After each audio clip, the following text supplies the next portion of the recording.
අපි කියන්න උත්සාහ කරන්නේ අපි ගමනක් බිමනක් යනකොට මේ වගේ ස්වභාව ධර්මයේ අනුන තැන් අපි පාවිච්චි කිරීමෙන් ඒක අපේ මානසික සෞඛ්‍යයට ඉමහත් සේවාවක් කරනවා. මොකද අද අපි මේ තියෙන ගෝලීය මේ ප්‍රශ්නත් එක්ක අපේ මානසික සෞඛ්‍ය නියමාකාරයෙන් පවත්වාගෙන යාම අපේ එදිනෙදා කටයුතු වලට ඉමහත් වාසියක් වෙනවා. ඒ නිසා ශාරීරික සෞඛ්‍ය වගේම අපි ආහාර පානයක් ගද්දී අපි විවේකයට නතර කරද්දී මෙවැනි ස්වභාව සෞන්දර්යයෙන් අනුන තැන්වල අපි පුංචි කාලයක් ගත කර යාම අපේ මානසික සෞඛ්‍යයට ඉමහත් රුකුලක් වෙනවා.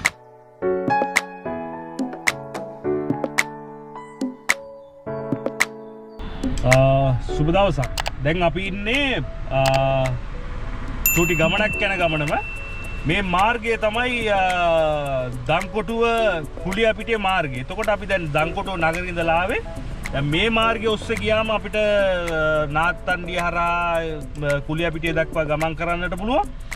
ඒ වගේම දංකොටුව නගරයට ආවට පස්සේ දකුණු අත පැත්තෙන් අපිට කුරුණෑගල හරහා නුවර ඇතුළු මේ හැම දෙයකටම ගමන් කරන්න පුළුවන්. විශේෂයෙන්ම අපේ ගමන් බිමයි යන සියලුම අපේ ශ්‍රී ලාංකික ජනතාවට කියනවා කොළඹ පුත්තලම් මාර්ගයේ යාපනය දක්වා යනකොට මේ සමහරක් අවස්ථාවලදී අපිට වාහන තදබදයකට හසු වෙන්නට සිදු වෙනවා.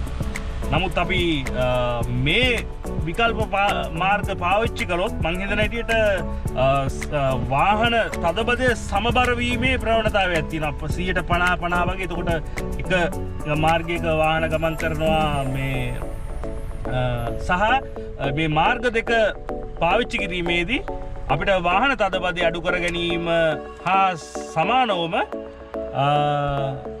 ඒ පාරිසරික පද්ධතියෙන් අපිට රස විඳීමේ අවස්ථාවක් තියෙනවා. දැන් අපි බලමු ඉදිරියේදී අපිට යනකොට කොයි වගේ ස්ථානයක නතර වෙලා අපි වැඩසටහනකට සම්බන්ධ වෙයිද කියලා.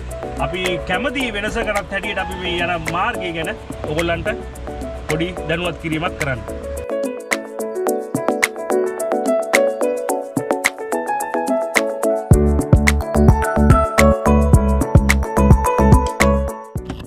දැන් අපි දංකොටුව කුලියාපිටියේ පාරෙන් අපි ආවා. ඇවිල්ලා දැන් අපි උත්සාහ කරන්නේ දැන් අපිට පොඩි විවේකයක් ගන්නත් හිතුණා. ඉතින් අපි හිතුවා මේ මුලින්ම මේ මොකද්ද අපි මේ කතා කරගෙන යද්දී මොනවාද මේ පොඩි සප්පායමක් වෙන්නේ කියලා. ඒ ඉතින් අපි දැක්කා මේ ස්ථානයේ තියෙන්නේ අපි හැමෝටම කියනවා කොළඹ පුත්තලම් පාරට අපි දැන් ප්‍රවිෂ්ඨ වෙලා තියෙන්නේ. එතකොට මාරවිල මූලික රෝහල අසල තමයි මේ ස්ථානයේ තියෙන්නේ. අපි දැක්කේ ඔහුගේ විශේෂත්වය අපිට ශ්‍රී ලංකාව සහ ආසියා රටවල් වල තියෙනවා මේ ස්ට්‍රීට් ෆුඩ් වල තියෙන පොඩි ප්‍රශ්නයක්. මොකද මේ දැන් ඉන්දියාව තමිල්නාඩු ප්‍රාන්තේ නම් ඒක ඒ ප්‍රාන්ත රජය විසින් ඒක නියාමනය කරලා හරි විදියට ඒක කරගෙන යනවා. ඒ ස්ට්‍රීට් ෆුඩ් තියෙන තැන් වල සෞඛ්‍ය ආරක්ෂිත ස්වභාවය පිරිසිදුකම සරලවම කිව්වොත්. ඉතින් මෙතන අපි දැක්කා කොළ කැඳ අලිවි කරන මේ මහත්මයා හොඳ ඇඳුමක් දාගෙන සුදු ඇඳුමක් දාගෙන කොළ කැඳ අලිවි කරනවා. ඒක මම හිතන හැටියට අපේ ආසියාතික රටවල් වල හැටියට සංචාරකයෙක් දැක්කත් ඒක අපූර්ව දර්ශනයක්. එතකොට ඒක ස්ට්‍රීට් ෆුඩ් වල තියෙන තත්ත්වය ප්‍රමිති සහගත තත්ත්ව ඉවහල් කරගන්නට තියෙන හොඳ සුවිශේෂී අවස්ථාවක්. එහෙනම් අපි අපේ වාහනින් බැහැලා ගිහිල්ලා අපි බලමු කොහොමද මේ කොළ කැඳ බොන තැන. ඉස්සලා අපි තැනට යමු.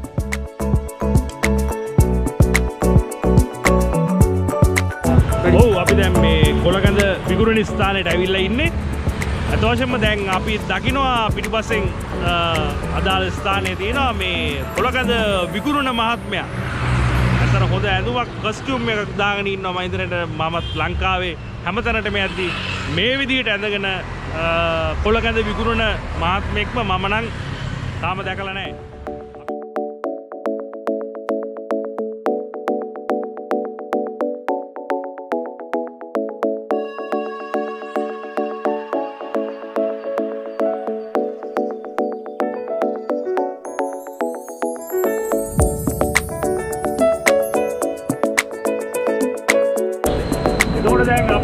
දැන් මේ ඉන්නේ අපේ ජනක මහත්මයාගේ කොළ කැඳ අලෙවි කරන ස්ථානයේ.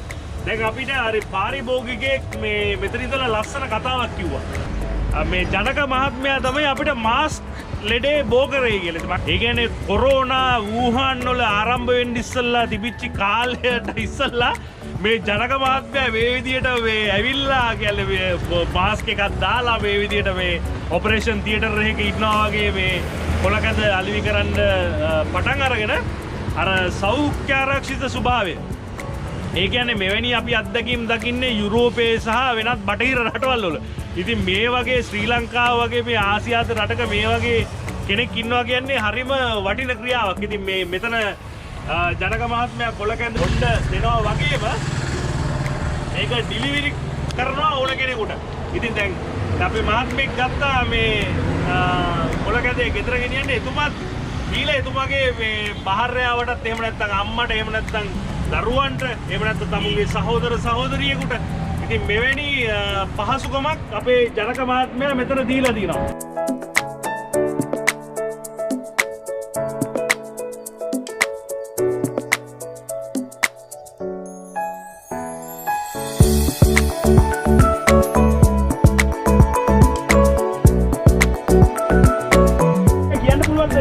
කොච්චර කාලෙකදද ඔබතුමා මේ ව්‍යාපාරේ පටන් ගත්තේ? මම මේ ව්‍යාපාරේ පටන් අරගත්තේ මේ අප්‍රේල් වෙනකොට අවුරුදු 8ක් විතර වෙනවා. අවුරුදු 8ක් විතර වෙනවා. අප්‍රේල් වෙනකොට. අප්‍රේල් මාසෙ පටන් ගත්තා. එතකොට මේ ඔබතුමාට මේ වගේ ඇඳුමක් අදින්න මොකද ඇත්තටම හිතුනේ? ඇඳුමක් අදින්න කියන්නේ මම මේ ඉස්සර වෙලා කරේ මේ දේශීය සහල් වල සහල් විකුණපු එක. ඔව්. ඒ කියන්නේ මම වැඩ කරන හාල් මම පරිභෝගික අතර යවපු එක. ඔව්. කඩවලට මමයි දැම්මේ. ඔව්. ඒ දානකොට මම මේ පැත්තේ තමයි වැඩියෙන්ම කරේ මීගමුව හලාවත කියන පැත්තේ කඩවලට තමයි දැම්මේ. ඔව්. ඒ දාගෙන යනකොට එන්න ඒ දාගෙන යනකොට මේ මම දැකපු දේ තමයි. ඔව්. ගොඩක් අය හාල් ගත්තට මේ අර යන මොනවද? ගෙනියන මොනවද? ගෙනියන මොනවද? බොරෝ. හාල් ගත්තට මේ ඒවා සම්පූර්ණයෙන් පරිභෝජනය කරන බවක් දැක්කේ නැහැ. ඒ කියන්නේ ගුල්ලෝ ගහලා විසි කරන එක තමයි වැඩියෙන් කරන්නේ. ඔව්. ඊට පස්සේ මම කල්පනා කරා ඒකට අවශ්‍යතාවය තියෙන කෙනෙකුට මේ ඒ හාල් දාලා හදාපු කැඳ එකක් අරගෙන බීලා ඊට වඩා අඩු මුදලකට අපේ නාස්ති අඩු කරගන්න පුළුවන්. ඒ කියලා ඉවරලා මම එතකොට ඊට පස්සේ තමයි මේ දෙයට පෙළඹුණේ. ඊට පස්සේ හාල් කඩවලට දාන වැඩේ නතර කරලා මල් ළඟ මෙතෙන්ට ගෙනල්ලා දෙනවා. දැනටත් හාල් ගන්න පුරුදු වෙච්ච අයට දෙනවා. එතකොට ඔබතුමා ළඟට මේ විවිධ වයස් කාණ්ඩේ විවිධයි, වෘත්තීන් විවිධයි. සමහරවිට යාචකයෙක් එනවා. කියන්නේ යාචකකින් මම සල්ලි නොගත්තට ඒ අයටත් මේ දෙන විදිහටම තමයි ජොන් දෙන්නේ. මේ විදිහටම ගෙනියන්න ඉල්ලුවොත් පාර්සල් කරලා දෙන්නෙත් ওই විදිහටමයි. බොන්න දෙන්නෙත් ওই විදිහටමයි. පීරිසියෙන් තියලා ওই විදිහටමයි දෙන්නේ. දැන් මේකට අවශ්‍ය කරන අමුද්‍රව්‍ය හොයාගන්නෙත් අමුද්‍රව්‍ය කිසිදු දෙයක් මේ හකුරු කෑල්ලක් හැර අනිත් කිසිදු දෙයක් මාකට් එකෙන් ගන්නෑ. නෑ. හකුරු විතරයි ගන්න. මොකද මම හකුරු හදන්න දන්නෙත් නෑ. ඒකට ඕන කරන කලමනාදයක් ඇත්තෙත් නෑ. අනිත් සියලුම දේවල් මගේ ඊටමෙන් ගන්නෙම කොළ සියල්ලම. හාල් සියල්ලම මගේ කුඹුරෙන් ගන්නෙව. ඒකට වෙන කිසිම දෙයක් නෑ මේ පිටජාති. කියලා පිටින් කියලා ගන්න දෙයක් නෑ. මම 100%ක් සාතික වෙන්නේ. මොකද මම මේ හැමෝටම කැඳ එකක් උදේ මෙතනට ඇවිදලා දෙන්න ඉස්සර වෙලා අර ඉස්සරහා මාල් ළඟ ජෑම් බෝතලයක් තියලා ඒක එකක් මම බොන්නේ. දැන් මේ ආවේ කවද්ද අවුරුදු 7ම මේ 8 ලබන්න තියෙන්නේ. ඒ තුල හැමදාම මම ඇවෙනකොට කැඳ එකක් හැමදාම උදේ බීලා තියෙනවා. ඒ මතිවත් දැන් මෙතන මම මේ හෙව්වේ මේ වැඩේ කරන්න පාළු තැනක්. ඔව්. දැන් තමයි මෙතන මෙහෙම සිමෙන්ති දාලා මේ වැටක් බඳලා තියෙන්නේ. නැත්නම් මෙතන වාහන නවත්තන හෙන පාළු භූමිය. මෙතන තිබුණා. මම මෙතන ඇතුලේ කරේ. ඔව්. ඒ මට ඕන උනේ ඒ පාළු භූමියක්මයි මම තේරුවේ. ඒ තේරුවේ වෙන මොකක් වන්නේ මගේ දැඩි විශ්වාසයක් තියෙනවා පාළු තැනක මම ඉගෙනගෙන සමහර ඉගෙනගෙන මනෝවිද්‍යාත්මක පාඩම් වලින් මම දැනගෙන හිටියා. එහෙම සෙනග එන්න පටන් ගත්තොත් ඒ තැන් දියුණු වෙනවා කියලා. ඔව් මට ඉතින් මට ලොකු විශ්වාසයක් තියෙනවා මට මේ වැඩේට සෙනග ගෙන්න ගන්න පුළුවන් වෙයි. ආවොත් මේ පාළු තැන දියුණු වෙයි කියලා. ඇත්තටම ඉතින් එතන දැන් මේ පේන්න තියෙනවා. දැන් මම දැන් එළිය වුණාට මෙතන මේ සිමෙන්ති දාලා මේ ගොඩනැගිල්ල මේ වැටවල් ගහලා මේ හැදී මං ආවට පස්සේ. ඒ කියන්නේ ඒ තැනක ජනතා මිනිස්සුන්ගේ ආකර්ෂණය ඇති වුණාට පස්සේ තමයි ඒ දෙයක් එහෙම තත්ත්වයක් ඇති වුනේ.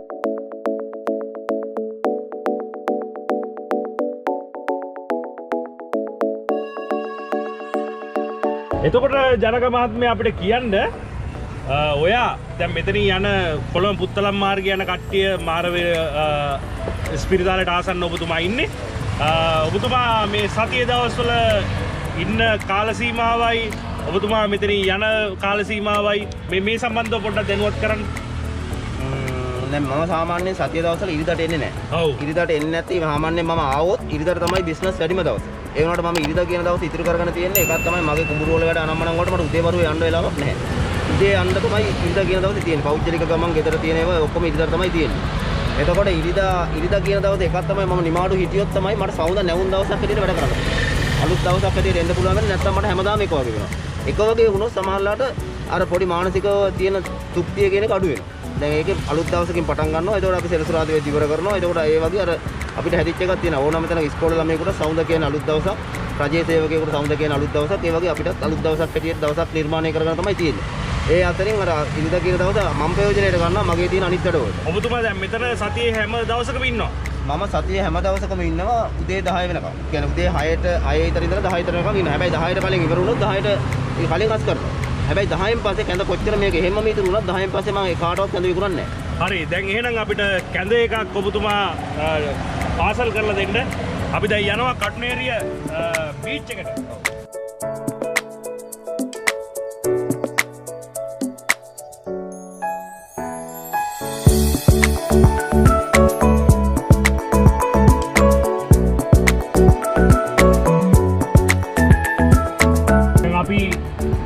යන්නේ කටුනේරිය බීච් පාක් එකට. අපි කටුනේරිය බීච් පාක් එකත් වෙනවා මේ කොළ කැඳේ බොන්න.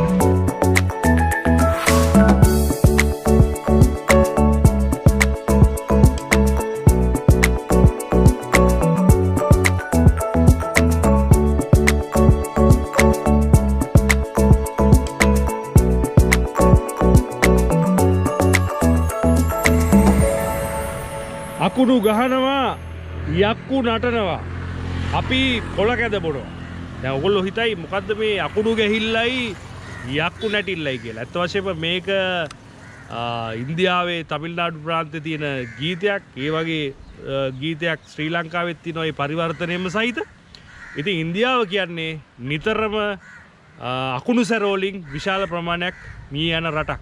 ඉතින් මේ ඉන්දියාවේ දුප්පත් වැසියෝ ඒ අකුණු වලින් බේරෙන්න කියලා මේ වගේ කොළ කැඳ බොනවා. ඒ කියන්නේ සමහරක් ශාකවල අකුණු සැර නොවදින ඖෂධීය ගුණ මේ කොළ කැඳ වල තියෙනවා කියලා ඕන් විශ්වාස කරනවා.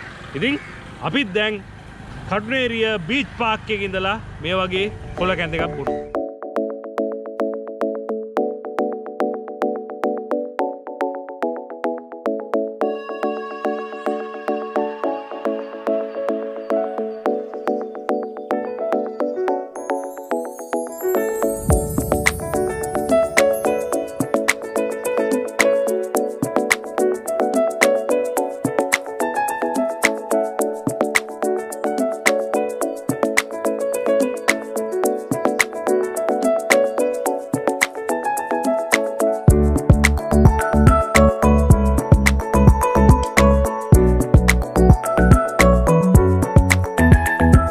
එතකොට අපි අද මේ කටුනේරිය බීච් පාක් එකේ ඉඳලා අපි මේ කොළ කැඳ ගැන කතා කරුවේ. මං හිතන්නේ කොළ කැඳ වල මම පෙරත් කිව්වා වගේ කොළ කැඳ වල ඖෂධීය ගුණ, කොළ කැඳ කොයි වගේ පානයක්ද කියන එක අපේ පාසල් දරුවෝ සිට අනිත් සියලු දෙනා මේ ශ්‍රී ලංකාවේ දන්නවා. ඒකට මොකද හොඳ පාසල තුල ඒකට අධ්‍යාපනයක් ලබා දෙනවා. අනිකුත් සමාජ මාධ්‍ය වලින් හොඳ අධ්‍යාපනයක් ලබා දෙනවා. ඉතින් අපිට තියෙන්නේ ඒ අධ්‍යාපනය ප්‍රායෝගිකව ක්‍රියාත්මක කරන. කියන්නේ අපි කොච්චර කොළ කැඳවල ගුණාගුණ දැනගෙන සිටියත් අපි ඒවා ඉදිනේදා පාවිච්චි නොකර කෘතිම යම් යම් රසායනික දේවල් යෙදු පාන අපි පාවිච්චි කරගෙන යනවා නම් එතන තමයි අපිට වර්ධින තැන. ඉතින් මම මුලින්ම කිව්වා මානසික සෞඛ්‍ය සහ ශාරීරික සෞඛ්‍ය එක්තෙන් වෙනකොට තමයි සුවදායි ජීවිතයක් ගොඩනැගෙන්නේ. සුවදායි මිනිසෙක් රටක් තුල ගොඩනැගීම තුල ඒ රටේ තියෙන කාර්යක්ෂමතාවයට ඵලදායීතාවයට ඉමහත් සේවාවක් වෙනවා. ඒ නිසා අකුණු ගහනවා, යක්කු නටනවා, අපි කොළ කැඳ බොනවා. මේක තමිල්නාඩුවේ අකුණු සැර වලින් මිය යන මිනිස්සු ඒ තමුන්ගේ කොළ කැඳ බොමින් දේව යාතිකාවකදී කියන ගීතයක සිංහල පරිවර්තනයක්. ඒ වගේ මේ ගීතයක් මේ ශ්‍රී ලංකාවේ තියෙනවා.